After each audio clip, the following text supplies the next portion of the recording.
मुसलमानों को पढ़ने का सलाम। जैसे कि आपको पता है कि सिटी प्रेस क्लब में हर साल की तरह इस साल भी असद ने पता मकला के मौके पे आज प्रोग्राम को मुनक़िद किया और आप सब इस बात का सबूत दे के यहाँ पर आप सब इस प्रोग्राम पे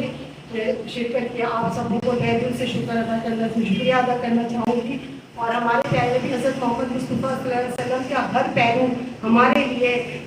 ऐसे मायने रखता है जिस तरह कि इंसान किसी जंग में जाने का मायने रखता है, क्योंकि हमारे प्यारे नबी ने बगैर किसी जंग के फतेह मक्का को आज़ाद किया, क्योंकि हमारे नबी ने